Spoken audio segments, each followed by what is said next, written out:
ਵਾਹਿਗੁਰੂ ਜੀ ਕਾ ਖਾਲਸਾ ਵਾਹਿਗੁਰੂ ਜੀ ਕੀ ਫਤਿਹ। ਸੰਗਤ ਜੀ, ਅੱਜ ਅਸੀਂ ਤੁਹਾਨੂੰ ਦੱਸਣ ਜਾ ਰਹੇ ਹਾਂ ਬਾਬਾ ਬੁੱਢਾ ਜੀ ਦੇ ਜੀਵਨ ਬਾਰੇ। ਸੋ ਸੰਗਤ ਜੀ, ਅੱਜ ਬਾਬਾ ਬੁੱਢਾ ਜੀ ਦੇ ਜੀਵਨ ਬਾਰੇ ਅਸੀਂ ਉਹਨਾਂ ਦੇ ਜੀਵਨ ਤੋਂ ਲੈ ਕੇ ਉਹਨਾਂ ਦੇ ਅੰਤਿਮ ਤੱਕ ਦੀ ਸਾਰੀ ਤੁਹਾਨੂੰ ਦੱਸਾਂਗੇ ਸ਼ਾਰਟ ਦੇ ਵਿੱਚ। ਜੇ ਕਿਤੇ ਕੋਈ ਗਲਤੀ ਹੋ ਗਈ ਹੋਵੇ ਤੇ ਅਣਜਾਣ ਬੱਚੇ ਸਮਝ ਕੇ ਮਾफ़ ਕਰਨਾ। ਤੇ ਸੋ ਸੰਗਤ ਜੀ, ਅੱਜ ਅਸੀਂ ਇਹ ਸਾਖੀ ਜਿਹੜੀ ਆਪ ਜੀ ਨੂੰ ਬਾਬਾ ਬੁੱਢਾ ਜੀ ਪੂਰਨ ਬ੍ਰਹਮ ਗਿਆਨੀ ਜੋ ਸਨ, ਉਹਨਾਂ ਦੇ ਬਚਪਨ ਤੋਂ ਅੰਤਿਮ ਤੱਕ ਦੀ ਦੱਸ ਰਹੇ ਹਾਂ, ਜੋ ਪੁੱਤਰਾਂ ਦੇ ਦਾਨੀ ਸਨ। ਬਾਬਾ ਜੀ ਦਾ ਜਨਮ 1506 ਈਸਵੀ ਨੂੰ ਕੱਥੂ ਨੰਗਲ ਵਿੱਚ ਪਿਤਾ ਗੁੱਗਾ ਜੀ ਰੰਧਾਵਾ ਅਤੇ ਮਾਤਾ ਗੌਰਾਂ ਜੀ ਦੇ ਘਰ ਵਿੱਚ ਹੋਇਆ। ਬਾਬਾ ਬੁੱਢਾ ਜੀ ਦਾ ਜਨਮ ਅੰਮ੍ਰਿਤਸਰ ਦੇ ਪਿੰਡ ਕੱਥੂ ਨੰਗਲ ਦਾ ਸੀ, ਜੋ ਵੱਡੇ ਹੋਣ ਤੇ ਗੁਰੂ ਨਾਨਕ ਦੇਵ ਜੀ ਦੇ ਖਾਸ ਸਿੱਖ ਬਣੇ। ਜਿੱਥੇ ਬੱਚਿਆਂ ਨੂੰ ਬਚਪਨ ਦੇ ਵਿੱਚ ਖੇਡਣ ਕੁੱਦਣ ਤੋਂ ਇਲਾਵਾ ਹੋਰ ਕੋਈ ਕੰਮ ਨਜ਼ਰ ਨਹੀਂ ਆਉਂਦਾ, ਉੱਥੇ ਹੀ ਬਾਬਾ ਜੀ ਈਸ਼ਵਰ ਨੂੰ ਪਾਉਣ ਦੇ ਤਰੀਕੇ ਲੱਭਦੇ। ਪਹਿਲੀ ਪਾਤਸ਼ਾਹੀ ਤੋਂ ਲੈ ਕੇ 6ਵੀਂ ਪਾਤਸ਼ਾਹੀ ਗੁਰੂ ਹਰਗੋਬਿੰਦ ਜੀ ਦੇ ਦਰਸ਼ਨ ਦੀਦਾਰ ਕੀਤੇ।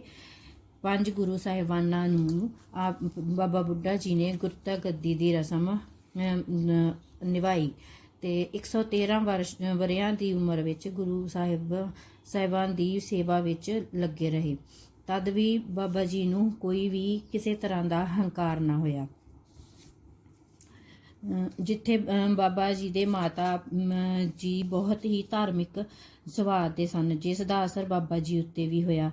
ਤੇ ਕੁਝ ਟਾਈਮ ਬਾਅਦ ਬਾਬਾ ਜੀ ਆਪਣੇ ਮਾਤਾ ਪਿਤਾ ਸਹਿਤ ਪਿੰਡ ਰਮਦਾਸ ਵਿੱਚ ਆ ਕੇ ਰਹਿਣ ਲੱਗੇ।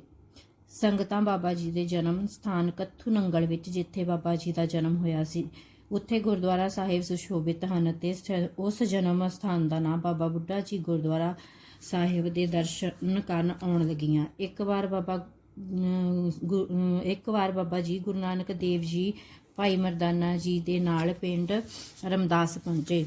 ਬਾਬਾ ਜੀ ਮੱਝਾਂ ਚਰਾਉਂਦੇ ਸਨ ਤੇ ਜਦੋਂ ਗੁਰੂ ਨਾਨਕ ਦੇਵ ਜੀ ਉੱਥੇ ਆਏ ਤਾਂ ਉਸ ਵਕਤ ਵੀ ਬਾਬਾ ਜੀ ਮੱਝਾਂ ਚਰਾ ਰਹੇ ਸਨ ਤੇ ਤਦ ਉਹਨਾਂ ਦੀ ਨਜ਼ਰ ਗੁਰੂ ਨਾਨਕ ਦੇਵ ਜੀ ਦੇ ਉੱਤੇ ਪਈ। ਗੁਰੂ ਜੀ ਦਾ ਇਲਾਹੀ ਰੂਪ ਦੇਖ ਕੇ ਬਾਬਾ ਜੀ ਬਹੁਤ ਪ੍ਰਭਾਵਿਤ ਹੋਏ ਤੇ ਉਸ ਵੇਲੇ ਹੀ ਬਾਬਾ ਜੀ ਨੇ ਗੁਰੂ ਘਰ ਜਾ ਕੇ ਗੁਰੂ ਸਾਹਿਬ ਜੀ ਦੇ ਲਈ ਰੋਟੀ ਤੇ ਦੁੱਧ ਲੈ ਕੇ ਆਏ। ਭਾਈ ਮਰਦਾਨਾ ਜੀ ਰਬਾਬ ਵਜਾਉਂਦੇ ਸਨ ਤੇ ਗੁਰੂ ਜੀ ਸ਼ਬਦ ਗਾਉਂਦੇ ਸਨ ਤੇ ਉਹ 12 ਸਾਲਾਂ ਦਾ ਬੱਚਾ ਬਹੁਤ ਹੀ ਲਗਨ ਸ਼ਰਧਾ ਭਾਵਨਾ ਦੇ ਨਾਲ ਸ਼ਬਦ ਸੁਣਿਆ ਕਰਦੇ ਸਨ। ਗੁਰੂ ਜੀ ਲਈ ਰੋਟੀ ਤੇ ਦੁੱਧ ਲਿਆਉਣਾ ਉਹਨਾਂ ਦਾ ਰੋਜ਼ ਦਾ ਸੁਭਾਅ ਬਣ ਗਿਆ ਸੀ। ਇੱਕ ਦਿਨ ਉਸ ਬਾਲਕ ਨੇ ਪੁੱਛਿਆ, ਬਾਬਾ ਜੀ, ਰੋਟੀ ਖਾਣ ਦੇ ਨਾਲ ਤਨ ਦੀ ਭੁੱਖ ਤਾਂ ਮੁੱਕ ਜਾਂਦੀ ਆ, ਪਰ ਮਨ ਦੀ ਭੁੱਖ ਕਿਵੇਂ ਸ਼ਾਂਤ ਹੋਵੇ? ਤੇ ਗੁਰੂ ਜੀ ਨੇ ਉਸ ਛੋਟੇ ਜਿਹੇ ਬੱਚੇ ਦੇ ਮੂੰਹੋਂ ਇੱਦਾਂ ਦੀਆਂ ਗੱਲਾਂ ਸੁਣਨ ਤੋਂ ਬਾਅਦ ਗੁਰੂ ਜੀ ਨੇ ਬੱਚੇ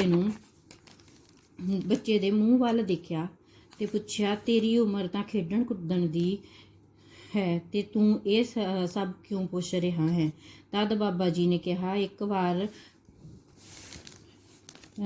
ਵਾਰ ਕੁਲ ਹਕੀਮਾਂ ਦੇ ਸਿਪਾਹੀ ਘੋੜਿਆਂ ਸਹਿਤ ਸਾਡੇ ਖੇਤਾਂ ਵਿੱਚ ਆ ਕੇ ਪੱਕੀ ਹੋਈ ਫਸਲ ਨੂੰ ਤੋੜ ਕੇ ਆਪਣੇ ਨਾਲ ਲੈ ਗਏ ਤੇ ਕੱਢੀ ਫਸਲ ਘੋੜਿਆਂ ਨੇ ਸਾਰੀ ਤਬਾਹ ਕਰ ਦਿੱਤੀ। ਮੇਰੇ ਪਿਤਾ ਜੀ ਇਹ ਸਭ ਦੇਖ ਕੇ ਬਹੁਤ ਕੁਝ ਨਾ ਕਰ ਸਕੇ। ਇਸ ਘਟਨਾ ਤੇ ਮੇਰੇ ਮਨ ਤੇ ਬਹੁਤ ਗਹਿਰਾ ਅਸਰ ਕੀਤਾ ਤੇ ਮੇਰੇ ਮਨ ਨੇ ਇਹ ਵਿਚਾਰ ਕੀਤਾ ਕਿ ਜਿਸ ਤਰ੍ਹਾਂ ਕੱਢੀ ਹੋਈ ਕੱਚੀ ਫਸਲ ਦਾ ਕੋਈ ਭਰੋਸਾ ਨਹੀਂ, ਉਸ ਤਰ੍ਹਾਂ ਜ਼ਿੰਦਗੀ ਦਾ ਵੀ ਕੋਈ ਭਰੋਸਾ ਨਹੀਂ ਤੇ ਉਸੇ ਤਰ੍ਹਾਂ ਜਨਮ ਭਗਤੀ ਤੋਂ ਬਿਨਾਂ ਬਰਬਾਦ ਹੋ ਜਾਂਦਾ ਹੈ। ਤਦ ਗੁਰੂ ਜੀ ਨੇ ਉਸ ਬੱਚੇ ਦੇ ਮੂੰਹੋਂ ਇਹ ਸ਼ਬਦ ਸੁਣ ਕੇ ਕਿਹਾ ਕਿ ਅੱਜ ਤੋਂ ਤੇਰਾ ਨਾਮ ਬਾਬਾ ਬੁੱਢਾ ਜੀ ਦੇ ਨਾਂ ਨਾਲ ਪ੍ਰਸਿੱਧ ਹੋਵੇਗਾ। ਤੇ ਫਿਰ ਗੁਰੂ ਜੀ ਨੇ ਬਾਬਾ ਬੁੱਢਾ ਜੀ ਨੂੰ ਗਲ ਨਾਲ ਲਾ ਲਿਆ ਤੇ ਕਿਹਾ ਕਿ ਬੁੱਢਿਆ, ਤੇਰੇ ਤੋਂ ਓਲਾ ਕਦੇ ਨਾ ਹੋਸੀ ਤੇ ਮੈਂ ਤੇਰੇ ਤੋਂ ਕਦੇ ਦੂਰ ਨਹੀਂ ਹੋਵਾਂਗਾ ਤੇ ਮੇਰੇ ਦਰਸ਼ਨ ਤੈਨੂੰ ਕਿਸੇ ਵੀ ਰੂਪ ਵਿੱਚ ਹੋਇਆ ਕਰਨਗੇ। ਬਾਬਾ ਬੁੱਢਾ ਜੀ ਗੁਰੂ ਜੀ ਤੋਂ ਬਹੁਤ ਪ੍ਰਭਾਵਿਤ ਹੋਏ ਤੇ ਉਹਨਾਂ ਦੇ ਨਾਲ ਹੀ ਜਾ ਕੇ ਸਤਸੰਗ ਕਰਨ ਦਾ ਫੈਸਲਾ ਲੈ ਲਿਆ ਤੇ ਆਪਣਾ ਘਰ-ਬਾਰ ਛੱਡ ਕੇ ਗੁਰੂ ਜੀ ਦੇ ਨਾਲ ਕਰਤਾਰਪੁਰ ਜਾਣ ਦਾ ਫੈਸਲਾ ਸੁਣ ਕੇ ਬਾਬਾ ਜੀ ਦੇ ਮਾਤਾ ਪਿਤਾ ਗੁਰੂ ਜੀ ਦੇ ਕੋਲ ਆਏ। ਤਦ ਗੁਰੂ ਜੀ ਨੇ ਇਹ ਕਿਹਾ ਕਿ ਬਾਲਕ ਦੂਜੇ ਬੱਚਿਆਂ ਤੋਂ ਅਲੱਗ ਹੈ ਤੇ ਰੱਬ ਦਾ ਨਾਂ ਜਪ ਕੇ ਦੁਨੀਆ ਨੂੰ ਦੇ ਦੁੱਖ ਦੂਰ ਕਰੇਗਾ। ਇਹ ਸਭ ਸੁਣ ਕੇ ਉਹਨਾਂ ਨੇ ਬਾਬਾ ਜੀ ਨੂੰ ਗੁਰੂ ਜੀ ਨੂੰ ਹੀ ਸੌਂਪ ਦਿੱਤਾ ਤੇ ਬਾਬਾ ਜੀ ਗੁਰੂ ਜੀ ਦੇ ਨਾਲ ਕਰਤਾਰਪੁਰ ਚਲੇ ਗਏ। ਬਾਬਾ ਜੀ ਉੱਥੇ ਖੇਤੀ ਕਰਦੇ, ਗੁਰਬਾਣੀ ਸਰਵਣ ਕਰਦੇ ਤੇ ਸੰਗਤਾਂ ਦੀ ਸੇਵਾ ਕਰਦੇ। ਬਾਬਾ ਜੀ ਨੇ ਗੁਰੂ ਜੀ ਦੇ ਸਭ ਉਪਦੇਸ਼ਾਂ ਨੂੰ ਅਪਣਾਇਆ। ਬਾਬਾ ਜੀ ਦਾ ਵਿਆਹ ਉਹਨਾਂ ਦੇ ਮਾਤਾ ਪਿਤਾ ਗੁਰੂ ਜੀ ਨਾਨਕ ਦੇਵ ਜੀ ਤੋਂ ਆਗਿਆ ਲੈ ਕੇ ਆਪਣੇ ਪਿੰਡ ਕੱਥੂ ਨੰਗਲ ਆ ਗਏ ਤਾਂ ਜੋ ਬਾਬਾ ਜੀ ਬੁੱਢਾ ਜੀ ਦਾ ਵਿਆਹ ਕਰਵਾ ਸਕਣ। ਤਦ ਬਾਬਾ ਬੁੱਢਾ ਜੀ ਦੀ ਉਮਰ 17 ਸਾਲਾਂ ਦੀ ਸੀ। ਬਟਾਲਾ ਦੇ ਨੇੜੇ ਪੈਂਦੇ ਪਿੰਡ ਅਚਲ ਦੀ ਕੁੜੀ ਮਿਰਵਾ ਦੇ ਨਾਲ ਬਾਬਾ ਬੁੱਢਾ ਜੀ ਦਾ ਵਿਆਹ ਹੋਇਆ। ਵਿਆਹ ਹੋਣ ਤੋਂ ਬਾਅਦ ਫਿਰ ਬਾਬਾ ਜੀ ਕਰਤਾਰਪੁਰ ਸਾਹਿਬ ਗੁਰੂ ਨਾਨਕ ਦੇਵ ਜੀ ਦੇ ਕੋਲ ਆ ਗਏ ਤੇ ਕਦੇ-ਕਦੇ ਹੀ ਆਪਣੇ ਘਰ ਜਾਇਆ ਕਰਦੇ ਸਨ। ਦੂਜੀ ਪਾਤਸ਼ਾਹੀ ਤੋਂ ਲੈ ਕੇ 6ਵੀਂ ਪਾਤਸ਼ਾਹੀ ਤੱਕ ਬਾਬਾ ਜੀ ਨੇ ਗੁਰੂ ਗੱਦੀ ਦਾ ਤਿਲਕ ਲਗਾਉਣ ਦੀ ਸੇਵਾ ਨਿਭਾਈ। ਗੁਰੂ ਅਰਜਨ ਦੇਵ ਜੀ ਨੇ ਪਹਿਲੇ ਪ੍ਰਕਾਸ਼ ਪੁਰਬ ਦੀ ਸੇਵਾ ਬਾਬਾ ਬੁੱਢਾ ਜੀ ਤੋਂ ਕਰਵਾਈ ਅਤੇ ਉਹਨਾਂ ਨੂੰ ਹਰਮੰਦਰ ਸਾਹਿਬ ਵਿੱਚ ਪਹਿਲੇ ਸਿੱਖ ਗ੍ਰੰਥੀ ਦੀ ਉਪਾਧੀ ਦਿੱਤੀ। ਉਸ ਸਮੇਂ ਬਾਬਾ ਜੀ ਦੀ ਉਮਰ 98 ਸਾਲਾਂ ਦੀ ਸੀ। ਸ਼੍ਰੀ ਗੁਰੂ ਅਰਜਨ ਦੇਵ ਜੀ ਦੇ ਆਦੇਸ਼ ਤੇ ਬਾਬਾ ਜੀ ਨੇ ਪਹਿਲਾ ਹੁਕਮਨਾਮਾ ਸਾਹਿਬ ਪੜ੍ਹਿਆ। ਸੰਤਾਂ ਕੇ ਕਾਰਜ ਆਪ ਖਲੋਇਆ, ਹਰ ਕੰਮ ਕਰਾਵਣ ਆਇਆ ਰਾਮ, ਧਰਤ ਸੁਹਾਵੀ ਤਾਲ ਸੁਹਾਵਾ, ਵਿੱਚ ਅੰਮ੍ਰਿਤ ਜਲ ਛਾਇਆ ਰਾਮ।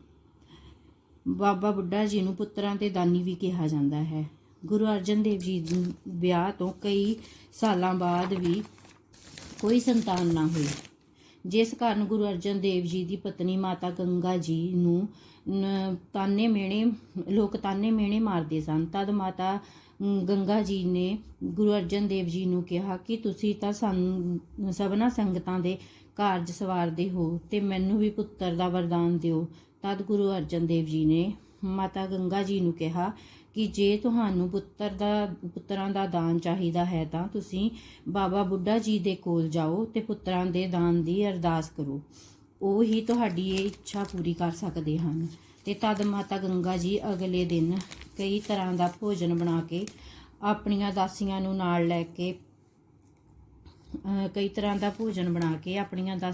ਨਾਲ ਲੈ ਕੇ ਬੜੀ ਹੀ ਸ਼ਾਨ ਦੇ ਨਾਲ ਬਾਬਾ ਬੁੱਢਾ ਜੀ ਦੇ ਕੋਲ ਗਏ।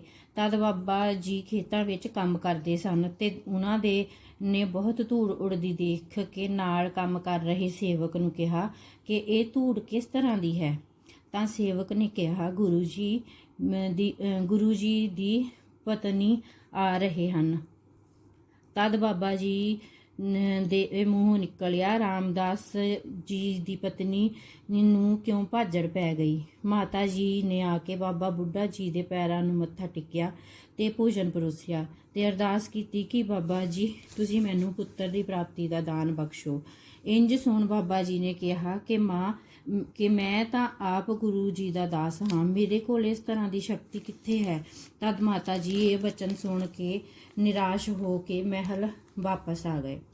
ਇਹ ਗੱਲ ਸੁਣ ਕੇ ਜਦੋਂ ਮਾਤਾ ਜੀ ਨੇ ਗੁਰੂ ਅਰਜਨ ਦੇਵ ਜੀ ਨੂੰ ਸਾਰੀ ਗੱਲ ਦੱਸੀ ਤਾਂ ਇਹ ਗੱਲ ਸੁਣ ਕੇ ਗੁਰੂ ਜੀ ਨੇ ਮਾਤਾ ਗੰਗਾ ਜੀ ਨੂੰ ਕਿਹਾ ਕਿ ਤੁਸੀਂ ਤਾਂ ਸ਼ਰਾਪ ਲੈ ਕੇ ਆ ਗਏ ਤੇ ਤੁਹਾਨੂੰ ਜਾ ਕੇ ਪੁੱਤਰਾਂ ਦੀ ਦਾਤ ਕਰਨੀ ਚਾਹੀਦੀ ਹੈ। ਤਾਂ ਤੁਸੀਂ ਬਹੁਤ ਹੀ ਸਾਦਗੀ ਦੇ ਨਾਲ ਆਪਣੇ ਹੱਥੀਂ ਰੋਟੀ ਬਣਾ ਕੇ ਨਿਮਾਣੇ ਹੋ ਕੇ ਜਾਓ ਤੇ ਅਰਦਾਸ ਕਰੋ। ਅਗਲੇ ਦਿਨ ਮਾਤਾ ਜੀ ਨੇ ਮਿੱਸੀ ਰੋਟੀ ਬਣਾ ਕੇ ਪਿਆਜ਼ ਤੇ ਲੱਸੀ ਲੈ ਕੇ ਨੰਗੇ ਪੈਰੀਂ ਬਾਬਾ ਬੁੱਢਾ ਜੀ ਕੋਲ ਪੈਦਲ ਚੱਲ ਕੇ ਪਹੁੰਚੇ। ਤਦ ਬਾਬਾ ਜੀ ਨੇ ਕਿਹਾ, ਮੈਨੂੰ ਤਾਂ ਪਹਿਲਾਂ ਹੀ ਬਹੁਤ ਭੁੱਖ ਲੱਗੀ ਹੋਈ ਸੀ, ਤੁਸੀਂ ਬਹੁਤ ਚੰਗਾ ਕੀਤਾ ਜੋ ਰੋਟੀ ਲੈ ਕੇ ਆ ਗਏ। ਤਦ ਬਾਬਾ ਜੀ ਨੇ ਪਿਆਜ਼ ਨੂੰ ਮੁੱਕੀ ਮਾਰ ਤੋੜਦਿਆਂ ਕਿਹਾ ਕਿ ਮਾਤਾ ਜੀ ਤੁਹਾਡੇ ਘਰ ਬਹੁਤ ਹੀ ਤੇਜਸਵੀ ਪੁੱਤਰ ਪੈਦਾ ਹੋਵੇਗਾ, ਜੋ ਤੁਰਕਾਂ ਦੇ ਸਿਰ ਵੀ ਪਿਆਜ਼ ਦੀ ਤਰ੍ਹਾਂ ਹੀ ਤੋੜੇਗਾ। ਇਸ ਤਰ੍ਹਾਂ ਦਾ ਵਰ ਪ੍ਰਾਪਤ ਕਰਕੇ ਮਾਤਾ ਜੀ ਨੂੰ ਗੁਰੂ ਹਰਗੋਬਿੰਦ ਸਾਹਿਬ ਜੀ ਵਰਗਾ ਪ੍ਰਤਾਪੀ ਪੁੱਤਰ ਪ੍ਰਾਪਤ ਹੋਇਆ। ਸ਼੍ਰੀ ਗੁਰੂ ਹਰਗੋਬਿੰਦ ਸਾਹਿਬ ਜੀ ਨੂੰ ਬਾਬਾ ਬੁੱਢਾ ਜੀ ਨੇ ਪੜ੍ਹਾਇਆ ਅਤੇ ਸ਼ਸਤਰ ਵਿੱਦਿਆ ਵੀ ਸਿਖਾਈ ਤੇ ਗੁਰੂ ਹਰਗੋਬਿੰਦ ਸਾਹਿਬ ਜੀ ਨੂੰ ਗੁਰੂ ਗੱਦੀ ਤੇ ਬਿਠਾਇਆ ਤੇ ਮੀਰੀ ਪੀਰੀ ਦੀਆਂ 2 ਤਲਵਾਰਾਂ ਪਹਿਨਾਈਆਂ। ਬਾਬਾ ਬੁੱਢਾ ਜੀ ਨੇ ਗੁਰੂ ਹਰਗੋਬਿੰਦ ਸਾਹਿਬ ਜੀ ਤੋਂ ਰਮਦਾਸ ਪਿੰਡ ਵਾਪਸ ਜਾਣ ਦੀ ਆਗਿਆ ਮੰਗੀ ਤੇ ਕਿਹਾ ਕਿ ਜਦੋਂ ਸਾਡਾ ਅੰਤਿਮ ਸਮਾਂ ਹੋਇਆ ਤਦ ਤੁਸੀਂ ਆਪਣੇ ਸੇਵਕ ਦਾ ਸੰਦੇਸ਼ ਸੁਣ ਕੇ ਦਰਸ਼ਨ ਜ਼ਰੂਰ ਦੇਣ ਆਉਣਾ। 1631 ਈਸਵੀ ਤੱਕ ਬਾਬਾ ਬੁੱਢਾ ਜੀ ਨੇ ਆਪਣਾ ਆਖਰੀ ਸਮਾਂ ਪਿੰਡ ਰਾਮਦਾਸ ਵਿੱਚ ਹੀ ਬਿਤਾਇਆ ਅਤੇ 125 ਵਰ੍ਹਿਆਂ ਦੀ ਉਮਰ ਵਿੱਚ ਹੋਣ ਤੇ ਵੀ ਬਾਬਾ ਜੀ ਥੱਕੇ ਨਹੀਂ। ਆਪਣਾ ਅੰਤਿਮ ਸਮਾਂ ਨੇੜੇ ਆਉਂਦਾ ਦੇਖ ਕੇ ਗੁਰੂ ਸਾਹਿਬ ਜੀ ਅੱਗੇ ਅਰਦਾਸ ਕੀਤੀ। ਗੁਰੂ ਜੀ ਜਾਣਦੇ ਸਨ ਕਿ ਉਹਨਾਂ ਦਾ ਅੰਤਿਮ ਸਮਾਂ ਆ ਗਿਆ ਹੈ ਤੇ ਦਰਸ਼ਨ ਦੇਣ ਲਈ ਪਿੰਡ ਰਾਮਦਾਸ ਪਹੁੰਚੇ। ਤਦ ਬਾਬਾ ਬੁੱਢਾ ਜੀ ਨੇ ਗੁਰੂ ਸਾਹਿਬ ਜੀ ਨੂੰ ਬੇਨਤੀ ਕੀਤੀ ਕਿ ਤੁਸੀਂ ਇੱਕ ਵਾਰ ਇਹ ਕਹਿ ਦਿਓ ਕਿ ਤੁਸੀਂ ਆਪਣੇ ਸੇਵਕ ਨੂੰ ਬਖਸ਼ ਦਿੱਤਾ। ਸਾਰੀ ਰਾਤ ਗੁਰੂ ਹਰਗੋਬਿੰਦ ਜੀ ਬਾਬਾ ਬੁੱਢਾ ਜੀ ਦੇ ਨਾਲ ਹੀ ਰਹੇ। ਫਿਰ ਬਾਬਾ ਜੀ ਨੇ ਇਸ਼ਨਾਨ ਕਰਕੇ ਗੁਰੂ ਹਰਗੋਬਿੰਦ ਸਾਹਿਬ ਜੀ ਨੂੰ ਕਿਹਾ, ਤੁਸੀਂ ਮੇਰੇ ਸਾਹਮਣੇ ਹੀ ਬੈਠੋ, ਮੈਂ ਤੁਹਾਨੂੰ ਜੀ ਭਰ ਕੇ ਦੇਖਣਾ ਚਾਹੁੰਦਾ ਹਾਂ। ਤਾਂ ਗੁਰੂ ਜੀ ਨੇ ਬਾਣੀ ਪੜ੍ਹਨੀ ਸ਼ੁਰੂ ਕੀਤੀ ਤੇ ਗੁਰੂ ਜੀ ਨੇ ਬਾਣੀ ਪੜ੍ਹਨੀ ਸ਼ੁਰੂ ਕੀਤੀ। ਫਿਰ ਬਾਬਾ ਬੁੱਢਾ ਜੀ ਨੂੰ ਬਾਣੀ ਪੜ੍ਹਨੀ ਸ਼ੁਰੂ ਕੀਤੀ ਤੇ ਬਾਬਾ ਜੀ ਜੋਤੀ ਜੋਤ ਸਮਾ ਗਏ।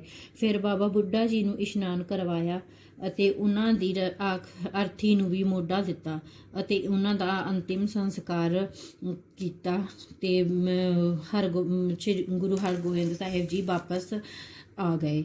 ਸੋ ਵਾਹਿਗੁਰੂ ਜੀ ਕਾ ਖਾਲਸਾ, ਵਾਹਿਗੁਰੂ ਜੀ ਕੀ ਫਤਿਹ। ਸੋ ਸਾਧ ਸੰਗਤ ਜੀ, ਇਹ ਸੀ ਬਾਬਾ ਬੁੱਢਾ ਜੀ ਦੇ ਜੀਵਨ ਬਾਰੇ ਕੁਛ ਛੋਟੀ ਜਿਹੀ ਸਾਖੀ। ਤੇ ਸਾਖੀ ਪੜ੍ਹਦਿਆਂ ਬਹੁਤ ਗਲਤੀਆਂ ਹੋਈਆਂ ਹੋਣਗੀਆਂ ਤੇ ਬਹੁਤ ਵਿੱਚ ਸ਼ਬਦ ਇਦਾਂ ਦੇ ਹੋਊਗੇ ਜਿਹੜੇ ਗਲਤ ਬੋਲੇ ਗਏ ਹੋਣਗੇ। ਅਣਜਾਣ ਬੱਚੇ ਸਮਝ ਕੇ ਮਾਫ ਕਰਨਾ। ਅੱਗੇ ਤੋਂ ਵਧੀਆ ਤਰੀਕੇ ਨਾਲ ਕਰਨ ਦਾ ਦੱਸਣਾ। ਜੇ ਕੋਈ ਗਲਤੀ ਹੋਵੇ ਤਾਂ ਮੈਸੇਜ ਕਰ